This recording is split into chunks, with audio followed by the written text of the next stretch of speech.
कौसल्या सुप्रजा रामपूर्वा सन्ध्या प्रवर्तते। उत्तिष्ठ नरशार्दूल कर्तव्यं दैवमाह्निकम्। उत्तिष्ठोत्तिष्ठ गोविन्द उत्तिष्ठ गरुडध्वज। उत्तिष्ठ कमलाकान्त त्रैलोक्यं मङ्गलं कुरु। मातः समस्त जगतां मधुकैटभारे। वक्षो विहारिणि मनोहर दिव्यमूर्ते। श्रीस्वामिनि श्रितजनप्रियदानशीले। श्रीवेङ्कटेश दयिते तव सुप्रभातम्। तव सुप्रभातमरविन्दलोचने। भवतु प्रसन्नमुखचन्द्रमण्डले। विधिशङ्करेन्द्र वनिताभिरर्चिते। वृषशैलनाथ दयिते दयानिधे। आत्र्यादिसप्त ऋषयः समुपास्य सन्ध्याम्। आकाशसिन्धुकमलानि मनोहराणि। आदाय पादयुगमर्चयितुं प्रपन्नाः। शेषाद्रिशेखर विभो तव सुप्रभातम्। पञ्चाननाब्ज भवषण्मुखवासवाद्याः। त्रैविक्रमादिचरितं विबुधास्तुवन्ति। भाषापतिः पठति वासरशुद्धिमारात्। शेषाद्रिशेखर विभो तव सुप्रभातम्। ईषत्प्रफुल्लनरसीरुहनारिकेला। पूगद्रुमादिसुमनोहरपालिकानाम्। आवाति मन्दमनिलः सह दिव्यगन्धैः। शेषाद्रिशेखर विभो तव सुप्रभातम्। उन्मील्य नेत्रयुगमुत्तमपञ्जरस्थाः। पात्रावशिष्टकदलीफलपायसानि। भुक्त्वा सलीलमधकेलिशुकाः पठन्ति। शेषाद्रिशेखर विभो तव सुप्रभातम्। तन्त्री प्रकर्ष मधुरस्वनया विपञ्च्या। गायत्यनन्तचरितं तव नारदोऽपि। भाषा समग्रमसत्कृतचारुरम्यम्। शेषाद्रिशेखर विभो तव सुप्रभातम्। भृङ्गावली च मकरन्दरसानुविद्धझङ्कारगीतनिनदैः सह सेवनाय। निर्यात्युपान्तसरसी कमलोदरेभ्यः। शेषाद्रिशेखर विभो तव सुप्रभातम्। योषागणेन वरदग्निविमध्यमाने। घोषालयेषु दधिमन्थनतीव्रघोषाः।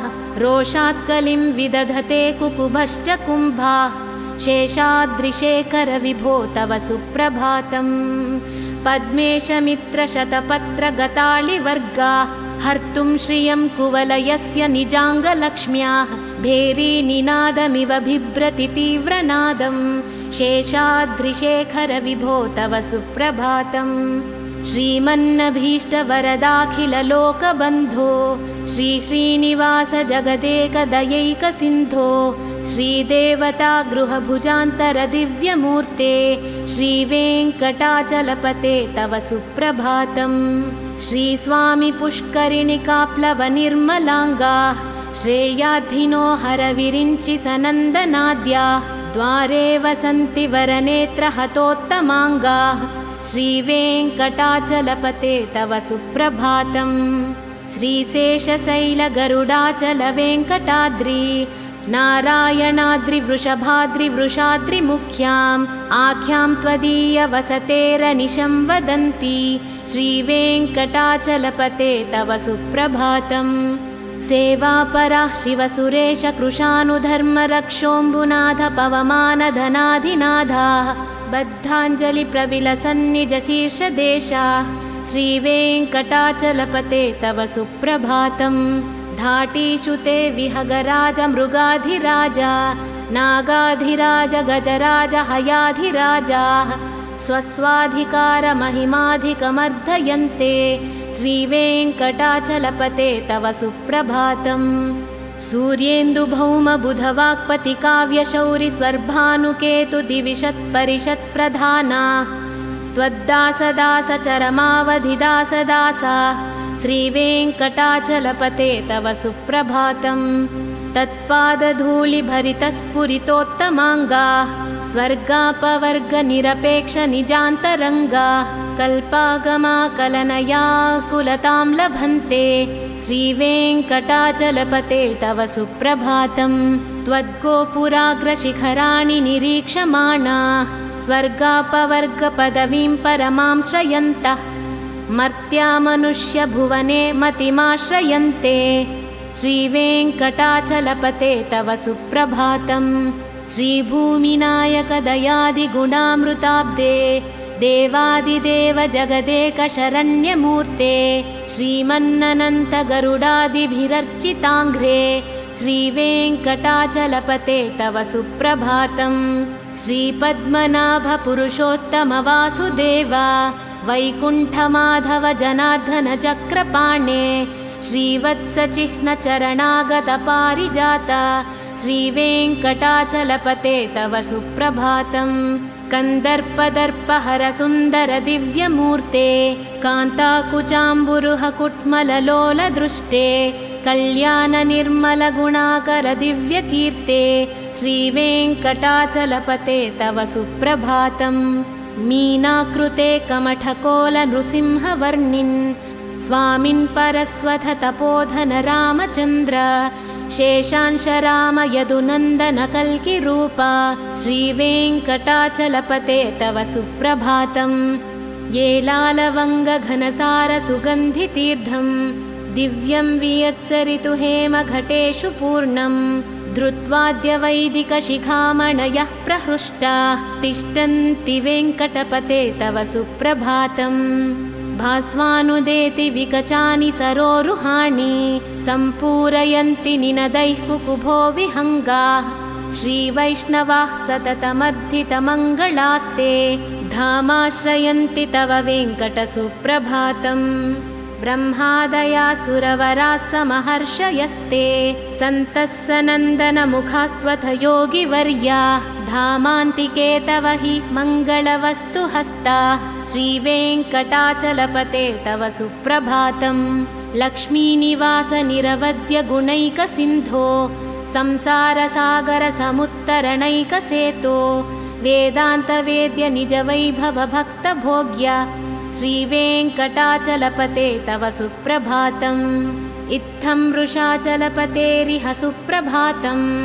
ये मानवाः प्रतिदिनं पठितुं प्रवृत्ताः तेषां प्रभातसमये स्मृतिरङ्गभाजां प्रज्ञां परार्धसुलभां परमां प्रसूते। कमलाकुचूचुककुङ्कुमतो नियतारुणितातुलनीलतनो कमलायतलोचन लोकपते विजयी भव वेङ्कटशैलपते। सचतुर्मुख षण्मुख पञ्चमुख प्रमुखाखिल दैवतमौलिमने शरणागत वत्सल सारनिधे परिपालय मां वृषशैलपते। अतिवेलतया तव दुर्विषहैरनुवेलकृतैरपराधशतैः भरितं त्वरितं वृषशैलपते परया कृपया परिपाहि हरे। अधिवेङ्कटशैलमुदारमतेर्जनताभिमताधिकदानरतात् परदेवतया कथितान्निगमैः कमलादयितान्न परं कलये। कलवेणुरवावशगोपवधू शतकोटिवृतात् स्मरकोटिसमात् प्रतिपल्लविकाभिमतात् सुखदात् वसुदेवसुतान्न परं कलये। अभिरामगुणाकरदाशरथे जगदेकधनुर्धरधीरमते रघुनायक राम रमेश विभो वरदो भवदेव दयाजलधे।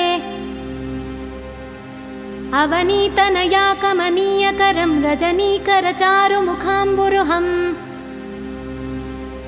रजनीचरराजतमोमिहिरं महनीयमहं रघुराममये। सुमुखं सुहृदं सुलभं सुखदं स्वनुजं च सुखाय ममोघसरम् असहाय रघुत्वमहन्यमहं न कथञ्चन कञ्चन जातु भजे। विना वेङ्कटेशं न नाथो न नाथ सदा वेङ्कटेशं स्मरामि स्मरामि। हरे वेङ्कटेश प्रसीद प्रसीद प्रियं वेङ्कटेश प्रयच्छ प्रयच्छ।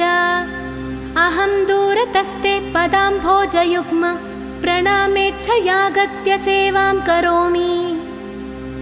सकृत्सेवया नित्यसेवाफलं त्वं प्रयच्छ प्रयच्छ प्रभो वेङ्कटेश।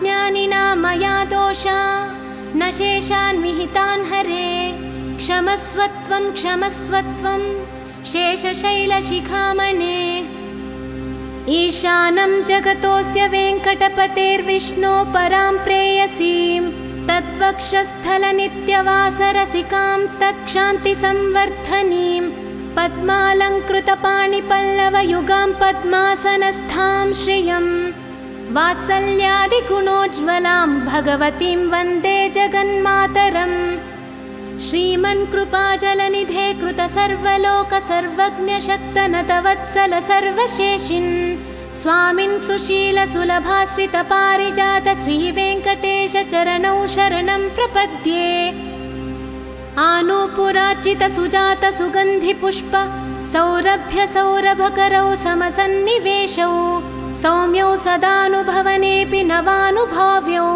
श्रीवेङ्कटेशचरणौ शरणं प्रपद्ये सद्यो विकासि समुदित्वरसान्द्ररागा सौरभ्यनिर्भरसरोरुहसाम्यवार्तां सम्यक्षु साहसपदेषु विलेलयन्तौ श्रीवेङ्कटेशचरणौ शरणं प्रपद्ये रेखामयध्वजसुधाकलशातपत्र वज्राङ्कुशाम्बुरः कल्पकशङ्खचक्रैः भव्यैरलङ्कृततलौ परतत्त्वचिह्नैः श्रीवेङ्कटेशचरणौ शरणं प्रपद्ये ताम्रौदरद्युतिपराजितपद्मरागौ बाह्मैर्महोभिरभिभूतमहेन्द्रनीलौ उद्यन्नखांशुभिरुदस्तशशाङ्कवासौ श्रीवेङ्कटेशचरणौ शरणं प्रपद्ये सप्रेमभीतिकमलाकरपल्लवाभ्यां संवाहनेऽपि सपदि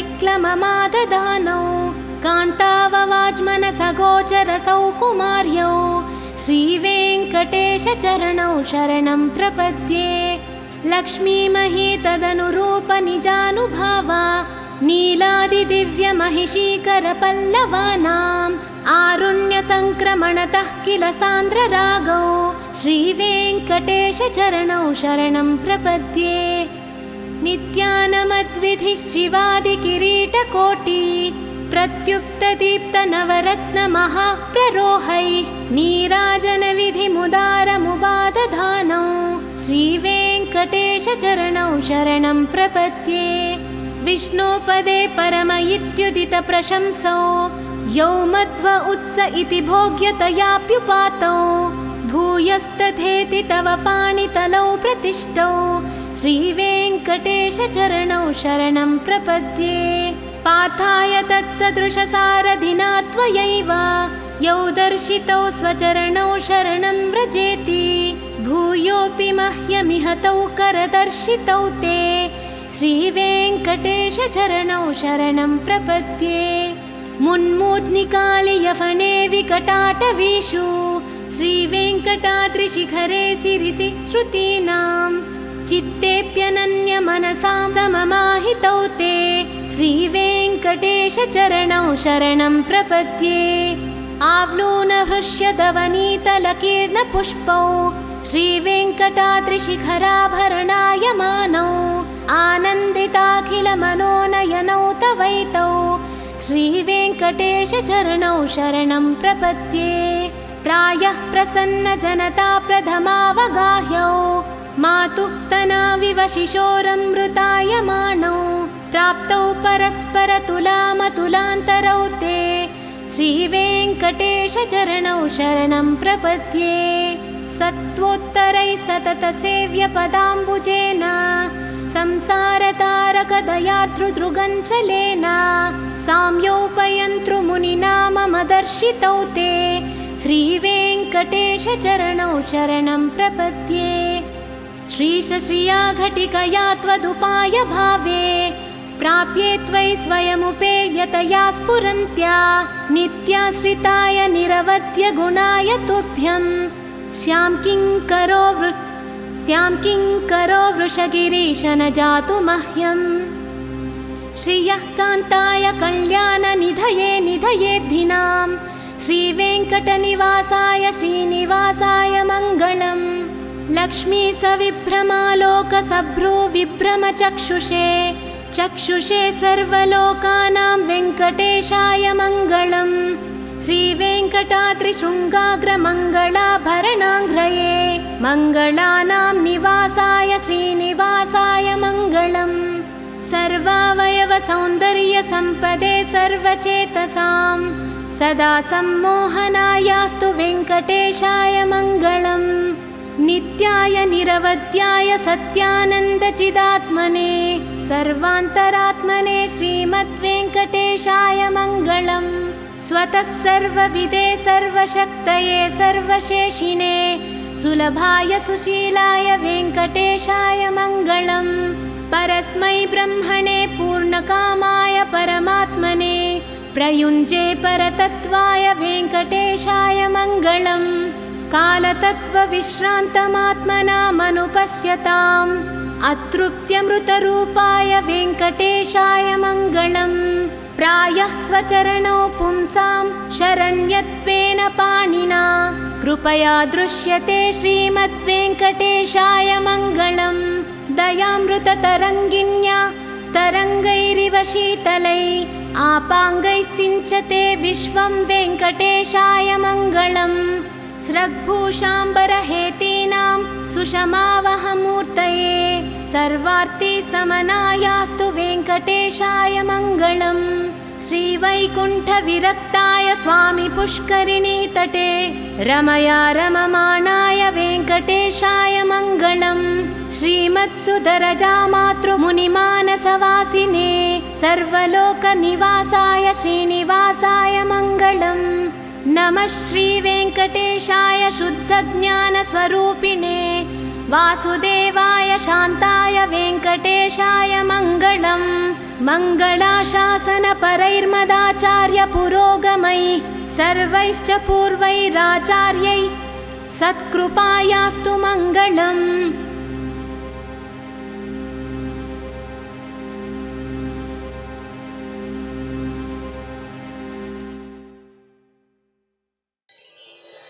कौसल्या सुप्रजा रामपूर्वा सन्ध्या प्रवर्तते। उत्तिष्ठ नरशार्दूल कर्तव्यं दैवमाह्निकम्। उत्तिष्ठोत्तिष्ठ गोविन्द उत्तिष्ठ गरुडध्वज उत्तिष्ठ कमलाकान्त त्रैलोक्यं मङ्गलं कुरु। मातः समस्तजगतां मधुकैटभारे वक्षो विहारिणि मनोहर दिव्यमूर्ते श्रीस्वामिनि श्रितजनप्रियदानशीले श्रीवेङ्कटेशदयिते तव सुप्रभातम्। तव सुप्रभातमरविन्दलोचने भवतु प्रसन्नमुखचन्द्रमण्डले विधिशङ्करेन्द्रवनिताभिरर्चिते वृषशैलनाथदयिते दयानिधे। आत्र्यादिसप्त ऋषयः समुपास्य सन्ध्याम् आकाशसिन्धुकमलानि मनोहराणि आदाय पादयुगमर्चयितुं प्रपन्नाः शेषाद्रिशेखर विभो तव सुप्रभातम्। पञ्चाननाब्ज भवषण्मुखवासवाद्याः त्रैविक्रमादिचरितं विबुधास्तुवन्ति भाषापतिः पठति वासरशुद्धिमारात् शेषाद्रिशेखर विभो तव सुप्रभातम्। ईषत्प्रफुल्लनरसीरुहनारिकेला पूगद्रुमादिसुमनोहरपालिकानाम् आवातिमन्दमनिलः सह दिव्यगन्धैः शेषाद्रिशेखर विभो तव सुप्रभातम्। उन्मील्यनेत्रयुगमुत्तमपञ्जरस्थाः पात्रावशिष्टकदलीफलपायसानि भुक्त्वा सलीलमधकेलिशुकाः पठन्ति शेषाद्रिशेखर विभो तव सुप्रभातम्। तन्त्रीप्रकर्षमधुरस्वनया विपञ्च्या गायत्यनन्तचरितं तव नारदोऽपि भाषासमग्रमसत्कृतचारुरम्यम् शेषाद्रिशेखर विभो तव सुप्रभातम्। भृङ्गावली च मकरन्दरसानुविद्धझङ्कारगीतनिनदैः सह सेवनाय निर्यात्युपान्तसरसीकमलोदरेभ्यः शेषाद्रिशेखर विभो तव सुप्रभातम्। योषागणेन वरदग्निविमध्यमाने घोषालयेषु दधिमन्थनतीव्रघोषाः रोषात्कलिं विदधते कुकुभश्च कुम्भाः शेषाद्रिशेखर विभो तव सुप्रभातम्। पद्मेशमित्रशतपत्रगतालिवर्गाः हर्तुं श्रियं कुवलयस्य निजाङ्गलक्ष्म्याः भेरीनिनादमिव बिभ्रति तीव्रनादं शेषाद्रिशेखरविभो तव सुप्रभातम् श्रीमन्नभीष्टवरदाखिललोकबन्धो श्रीश्रीनिवास जगदेकदयैकसिन्धो श्रीदेवता गृहभुजान्तरदिव्यमूर्ते श्रीवेङ्कटाचलपते तव सुप्रभातम् श्रीस्वामि पुष्करिणिकाप्लवनिर्मलाङ्गाः श्रेयाधिनो हरविरिञ्चि सनन्दनाद्याः द्वारे वसन्ति वरनेत्रहतोत्तमाङ्गाः श्रीवेङ्कटाचलपते तव सुप्रभातम् श्रीशेषशैलगरुडाचलवेङ्कटाद्रि नारायणाद्रिवृषभाद्रिवृषाद्रिमुख्याम् आख्यां त्वदीयवसतेरनिशं वदन्ति श्रीवेङ्कटाचलपते तव सुप्रभातम् सेवापराः शिवसुरेशकृशानुधर्मरक्षोऽम्बुनाथ पवमानधनाधिनाथाः बद्धाञ्जलिप्रविलसन्निजशीर्षदेशाः श्रीवेङ्कटाचलपते तव सुप्रभातम् धाटीषु ते विहगराज मृगाधिराजा नागाधिराज गजराज हयाधिराजाः स्वस्वाधिकारमहिमाधिकमर्धयन्ते श्रीवेङ्कटाचलपते तव सुप्रभातम् सूर्येन्दुभौमबुधवाक्पतिकाव्यशौरिस्वर्भानुकेतुदिविशत्परिषत्प्रधानाः त्वद्दासदासचरमावधिदासदासाः श्रीवेङ्कटाचलपते तव सुप्रभातम् तत्पादधूलिभरितस्फुरितोत्तमाङ्गाः स्वर्गापवर्गनिरपेक्षनिजान्तरङ्गाः कल्पागमाकलनयाकुलतां लभन्ते श्रीवेङ्कटाचलपते तव सुप्रभातम् त्वद्गोपुराग्रशिखराणि निरीक्षमाणाः स्वर्गापवर्गपदवीं परमां श्रयन्तः मर्त्या मनुष्यभुवने मतिमाश्रयन्ते श्रीवेङ्कटाचलपते तव सुप्रभातम् श्रीभूमिनायकदयादिगुणामृताब्दे देवादिदेव जगदेकशरण्यमूर्ते श्रीमन्ननन्तगरुडादिभिरर्चिताङ्घ्रे श्रीवेङ्कटाचलपते तव सुप्रभातम् श्रीपद्मनाभपुरुषोत्तमवासुदेव वैकुण्ठमाधव जनार्दन चक्रपाणे श्रीवत्सचिह्नचरणागतपारिजात श्रीवेङ्कटाचलपते तव सुप्रभातम् कन्दर्पदर्पहरसुन्दरदिव्यमूर्ते कान्ताकुचाम्बुरुहकुट्मललोलदृष्टे कल्याणनिर्मलगुणाकरदिव्यकीर्ते श्रीवेङ्कटाचलपते तव सुप्रभातम् मीनाकृते कमठकोलनृसिंहवर्णिन् स्वामिन् परस्वथ तपोधन रामचन्द्र शेषांशराम यदुनन्दन कल्किरूप श्रीवेङ्कटाचलपते तव सुप्रभातम् येलालवङ्गघनसारसुगन्धितीर्थं दिव्यं वियत्सरितु हेमघटेषु पूर्णं धृत्वाद्यवैदिकशिखामणयः प्रहृष्टाः तिष्ठन्ति वेङ्कटपते तव सुप्रभातम् भास्वानुदेति विकचानि सरोरुहाणि सम्पूरयन्ति निनदैः कुकुभो विहङ्गाः श्रीवैष्णवाः सततमर्धितमङ्गलास्ते धामाश्रयन्ति तव वेङ्कटसुप्रभातम् ब्रह्मादयासुरवराः समहर्षयस्ते सन्तः सनन्दनमुखास्त्वथ योगिवर्याः धामान्तिके तव हि मङ्गलवस्तुहस्ताः श्रीवेङ्कटाचलपते तव सुप्रभातम् लक्ष्मीनिवासनिरवद्यगुणैकसिन्धो संसारसागरसमुत्तरणैकसेतो वेदान्तवेद्य निजवैभवभक्तभोग्य श्रीवेङ्कटाचलपते तव सुप्रभातम् इत्थं वृषाचलपतेरिह सुप्रभातम् ये मानवाः प्रतिदिनं पठितुं प्रवृत्ताः तेषां प्रभातसमये स्मृतिरङ्गभाजां प्रज्ञां परार्धसुलभां परमां प्रसूते कमलाकुचूचुककुङ्कुमतो नियतारुणितातुलनीलतनो कमलायतलोचन लोकपते विजयी भव वेङ्कटशैलपते सचतुर्मुख षण्मुख पञ्चमुख प्रमुखाखिल दैवतमौलिमने शरणागत वत्सल सारनिधे परिपालय मां वृषशैलपते अतिवेलतया तव दुर्विषहैरनुवेलकृतैरपराधशतैः भरितं त्वरितं वृषशैलपते परया कृपया परिपाहि हरे अधिवेङ्कटशैलमुदारमते जनताभिमताधिकदानरतात् परदेवतया कदितान्निगमैः कमलादयितान्न परं कलये कलवेणुरवावशगोपवधू शतकोटिवृतात् स्मरकोटिसमात् प्रतिपल्लविकाभिमतात् सुखदात् वसुदेवसुतान्न परं कलये अभिरामगुणाकरदाशरथे जगदेकधनुर्धरधीरमते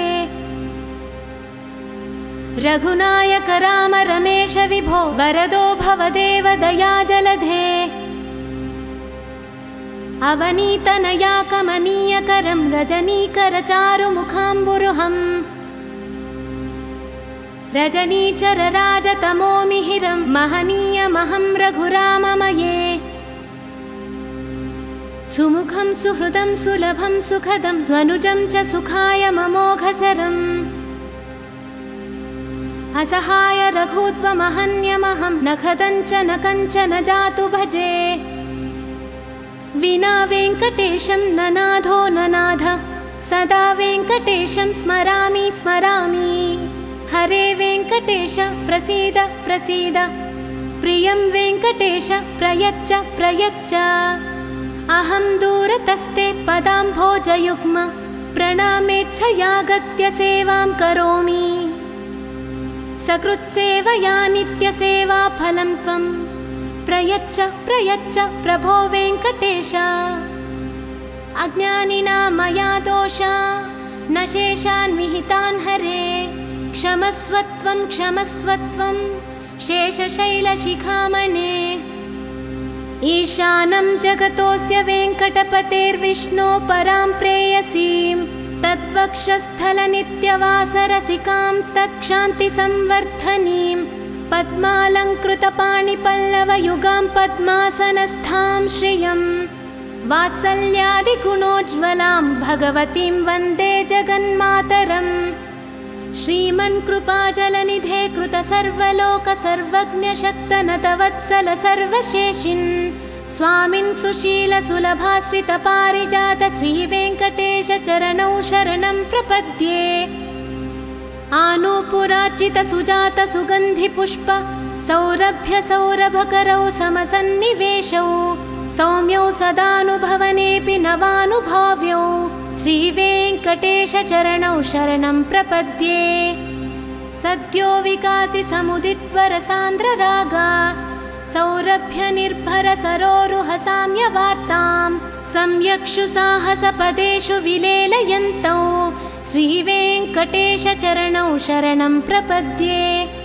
रेखामयध्वजसुधाकलशातपत्र वज्राङ्कुशाम्बुरः कल्पकशङ्खचक्रैः भव्यैरलङ्कृततलौ परतत्त्वचिह्नैः श्रीवेङ्कटेशचरणौ शरणं प्रपद्ये ताम्रोदरद्युतिपराजितपद्मरागौ बाह्मैर्महोभिरभिभूतमहेन्द्रनीलौ उद्यन्नखांशुभिरुदस्तशशाङ्कवासौ श्रीवेङ्कटेशचरणौ शरणं प्रपद्ये सप्रेमभीतिकमलाकरपल्लवाभ्यां संवाहनेऽपि सपदि क्लममाददानौ कान्ताववाज्मनसगोचरसौ कुमार्यौ श्रीवेङ्कटेशचरणौ शरणं प्रपद्ये लक्ष्मीमही तदनुरूपनिजानुभावा नीलादिदिव्यमहिषीकरपल्लवानाम् आरुण्यसङ्क्रमणतः किल सान्द्ररागौ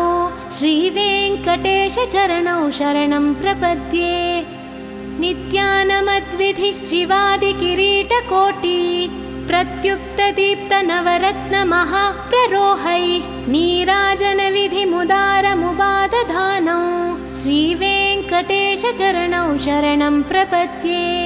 विष्णोपदे परम इत्युदितप्रशंसौ यौ मध्व उत्स इति भोग्यतयाप्युपातौ भूयस्तथेति तव पाणितलौ प्रतिष्ठौ श्रीवेङ्कटेशचरणौ शरणं प्रपद्ये। पार्थाय तत्सदृशसारथिना त्वयैव यौ दर्शितौ स्वचरणौ शरणं व्रजेति भूयोऽपि मह्यमिह तौ करदर्शितौ ते श्रीवेङ्कटेशचरणौ शरणं प्रपद्ये। मुन्मूर्ध्निकालियफने विकटाटवीषु श्रीवेङ्कटाद्रिशिखरे शिरसि श्रुतीनां चित्तेऽप्यनन्यमनसां सममाहितौ ते श्रीवेङ्कटेशचरणौ शरणं प्रपद्ये। आवलोकनहृष्यदवनीतलकीर्णपुष्पौ श्रीवेङ्कटाद्रिशिखराभरणायमानौ आनन्दिताखिलमनोनयनौ तवैतौ श्रीवेङ्कटेशचरणौ शरणं प्रपद्ये। प्रायः प्रसन्नजनता प्रथमावगाह्यौ मातुः स्तनाविव शिशोरमृतायमानौ प्राप्तौ परस्परतुलामतुलान्तरौ ते श्रीवेङ्कटेशचरणौ शरणं प्रपद्ये। सत्त्वोत्तरैः सततसेव्यपदाम्बुजेन संसारतारकदयार्द्रुदृगञ्चलेन साम्योपयन्तृमुनिना मम दर्शितौ ते श्रीवेङ्कटेशचरणौ शरणं प्रपद्ये। श्रीशश्रिया घटिकया त्वदुपाय भावे प्राप्ये त्वयि स्वयमुपेयतया स्फुरन्त्या नित्याश्रिताय निरवध्य गुणाय तुभ्यं स्यां किङ्करो वृषगिरीश न जातु मह्यम्। श्रियः कान्ताय कल्याणनिधये निधयेऽर्थिनां श्रीवेङ्कटनिवासाय श्रीनिवासाय मङ्गलम्। लक्ष्मी सविभ्रमालोकसभ्रूविभ्रमचक्षुषे चक्षुषे सर्वलोकानां वेङ्कटेशाय मङ्गलम्। श्रीवेङ्कटाद्रिशृङ्गाग्रमङ्गलाभरणाङ्घ्रये मङ्गलानां निवासाय श्रीनिवासाय मङ्गलम्। सर्वावयवसौन्दर्यसम्पदे सर्वचेतसां सदा सम्मोहनायास्तु वेङ्कटेशाय मङ्गलम्। नित्याय निरवध्याय सत्यानन्दचिदात्मने सर्वान्तरात्मने श्रीमद्वेङ्कटेशाय मङ्गलम्। स्वतः सर्वविदे सर्वशक्तये सर्वशेषिणे सुलभाय सुशीलाय वेङ्कटेशाय मङ्गलम्। परस्मै ब्रह्मणे पूर्णकामाय परमात्मने प्रयुञ्जे परतत्त्वाय वेङ्कटेशाय मङ्गलम्। कालतत्त्वविश्रान्तमात्मनामनुपश्यताम् अतृप्त्यमृतरूपाय वेङ्कटेशाय मङ्गलम्। प्रायः स्वचरणौ पुंसां शरण्यत्वेन पाणिना कृपया दृश्यते श्रीमद्वेङ्कटेशाय मङ्गलम्। दयामृततरङ्गिण्या स्तरङ्गैरिव शीतलैः आपाङ्गैः सिञ्चते विश्वं वेङ्कटेशाय मङ्गलम्। स्रग्भूषाम्बरहेतीनां सुषमावहमूर्तये सर्वार्तिसमनायास्तु वेङ्कटेशाय मङ्गलम्। श्रीवैकुण्ठविरक्ताय स्वामी पुष्करिणीतटे रमया रममाणाय वेङ्कटेशाय मङ्गलम्। श्रीमत्सुदरजामातृमुनिमानसवासिने सर्वलोकनिवासाय श्रीनिवासाय मङ्गलम्। नमः श्रीवेङ्कटेशाय शुद्धज्ञानस्वरूपिणे वासुदेवाय शान्ताय वेङ्कटेशाय मङ्गलम्। मङ्गलाशासनपरैर्मदाचार्यपुरोगमैः सर्वैश्च पूर्वैराचार्यैः सत्कृपायास्तु मङ्गलम्।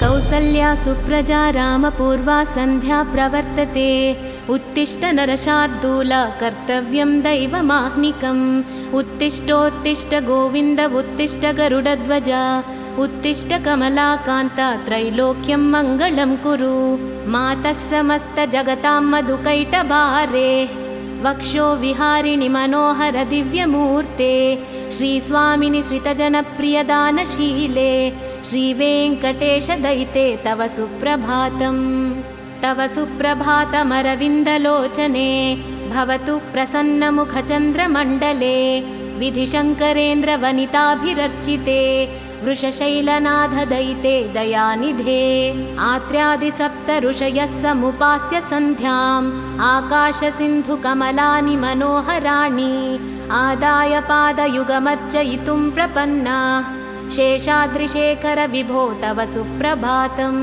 पञ्चाननाब्ज भवषण्मुखवासवाद्याः त्रैविक्रमादिचरितं विबुधास्तुवन्ति भाषापतिः पठति वासरशुद्धिमारात् शेषाद्रिशेखर विभो तव सुप्रभातम् ईषत्प्रफुल्लनरसीरुहनारिकेला पूगद्रुमादिसुमनोहरपालिकानाम् आवाति मन्दमनिलः सह दिव्यगन्धैः शेषाद्रिशेखर विभो तव सुप्रभातम् उन्मील्य नेत्रयुगमुत्तमपञ्जरस्थाः पात्रावशिष्टकदलीफलपायसानि भुक्त्वा सलीलमधकेलिशुकाः पठन्ति शेषाद्रिशेखर विभो तव सुप्रभातम् तन्त्री प्रकर्ष मधुरस्वनया विपञ्च्या गायत्यनन्तचरितं तव नारदोऽपि भाषा समग्रमसत्कृतचारुरम्यम्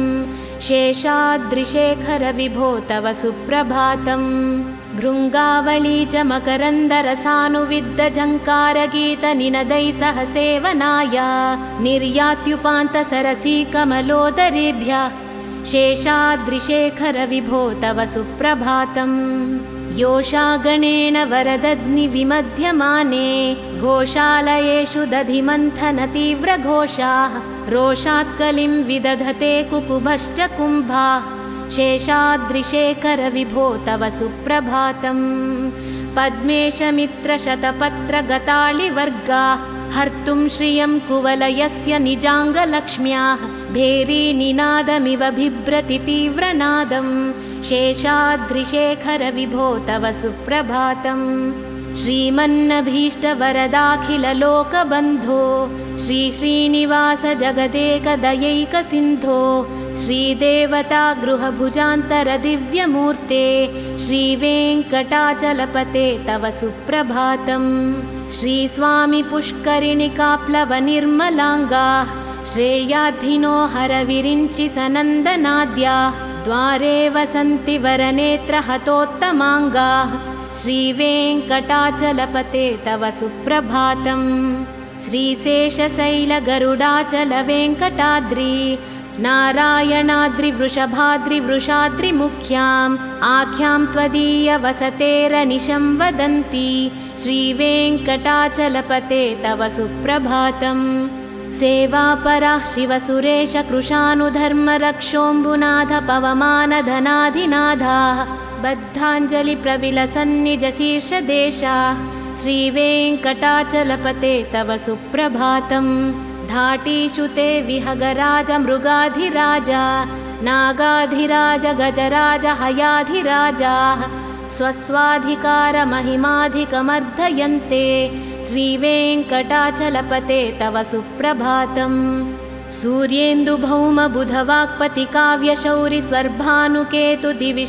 सूर्येन्दुभौमबुधवाक्पतिकाव्यशौरिस्वर्भानुकेतुदिविशत्परिषत्प्रधानाः त्वद्दासदासचरमावधिदासदासाः श्रीवेङ्कटाचलपते तव सुप्रभातम् तत्पादधूलिभरितस्फुरितोत्तमाङ्गाः स्वर्गापवर्गनिरपेक्षनिजान्तरङ्गाः कल्पागमाकलनयाकुलतां लभन्ते श्रीवेङ्कटाचलपते तव सुप्रभातम् त्वद्गोपुराग्रशिखराणि निरीक्षमाणाः स्वर्गापवर्गपदवीं परमां श्रयन्तः मर्त्या मनुष्यभुवने मतिमाश्रयन्ते श्रीवेङ्कटाचलपते तव सुप्रभातम् श्रीभूमिनायकदयादिगुणामृताब्दे देवादिदेव जगदेकशरण्यमूर्ते श्रीमन्ननन्तगरुडादिभिरर्चिताङ्घ्रे श्रीवेङ्कटाचलपते तव सुप्रभातम्।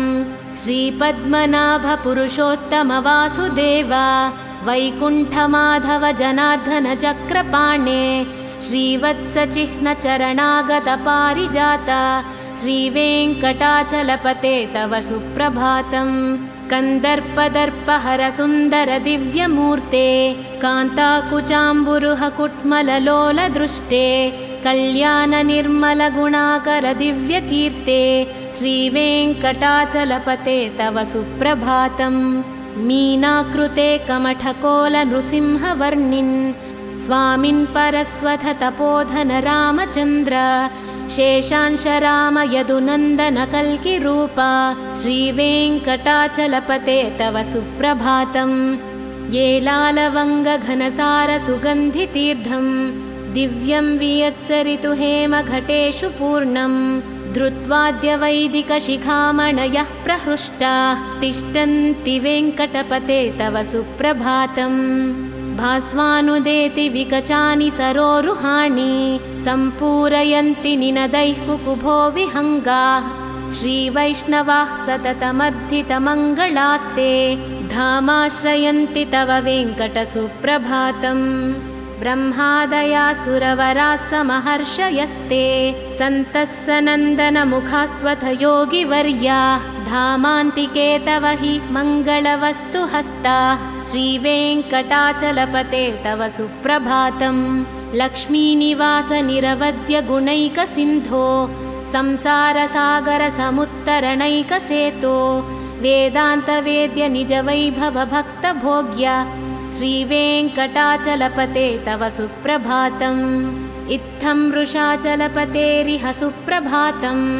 ये मानवाः प्रतिदिनं पठितुं प्रवृत्ताः तेषां प्रभातसमये स्मृतिरङ्गभाजां प्रज्ञां परार्धसुलभां परमां प्रसूते। कमलाकुचूचुककुङ्कुमतो नियतारुणितातुलनीलतनो कमलायतलोचन लोकपते विजयी भव वेङ्कटशैलपते। सचतुर्मुख षण्मुख पञ्चमुख प्रमुखाखिल दैवतमौलिमने शरणागत वत्सल सारनिधे परिपालय मां वृषशैलपते। अतिवेलतया तव दुर्विषहैरनुवेलकृतैरपराधशतैः भरितं त्वरितं वृषशैलपते परया कृपया परिपाहि हरे। अधिवेङ्कटशैलमुदारमते जनताभिमताधिकदानरतात् परदेवतया कथितान्निगमैः कमलादयितान्न परं कलये।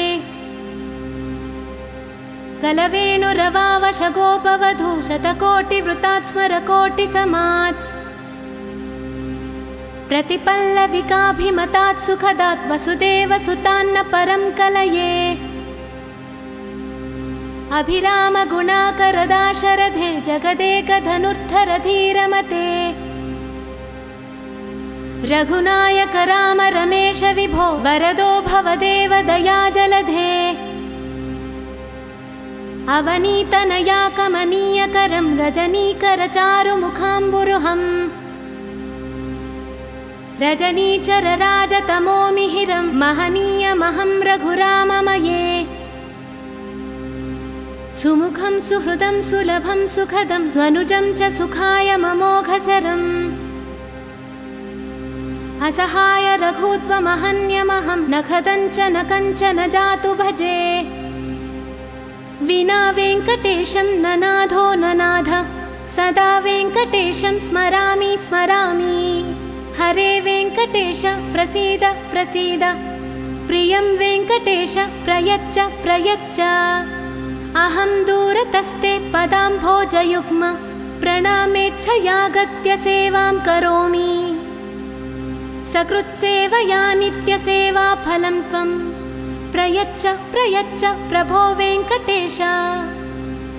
अज्ञानिना मया दोषा न शेषान् विहितान् हरे क्षमस्वत्वं क्षमस्वत्वं शेषशैलशिखामणे ईशानं जगतोऽस्य वेङ्कटपतेर्विष्णो परां प्रेयसीं तद्वक्षस्थलनित्यवासरसिकां तत्क्षान्तिसंवर्धनीं पद्मालङ्कृतपाणिपल्लवयुगां पद्मासनस्थां श्रियं वात्सल्यादिगुणोज्ज्वलां भगवतीं वन्दे जगन्मातरम् श्रीमन्कृपाजलनिधे कृतसर्वलोकसर्वज्ञशक्तनतवत्सल सर्वशेषिन् स्वामिन् सुशीलसुलभाश्रितपारिजात श्रीवेङ्कटेशचरणौ शरणं प्रपद्ये आनूपुरार्चितसुजातसुगन्धिपुष्प सौरभ्यसौरभकरौ समसन्निवेशौ सौम्यौ सदानुभवनेऽपि नवानुभाव्यौ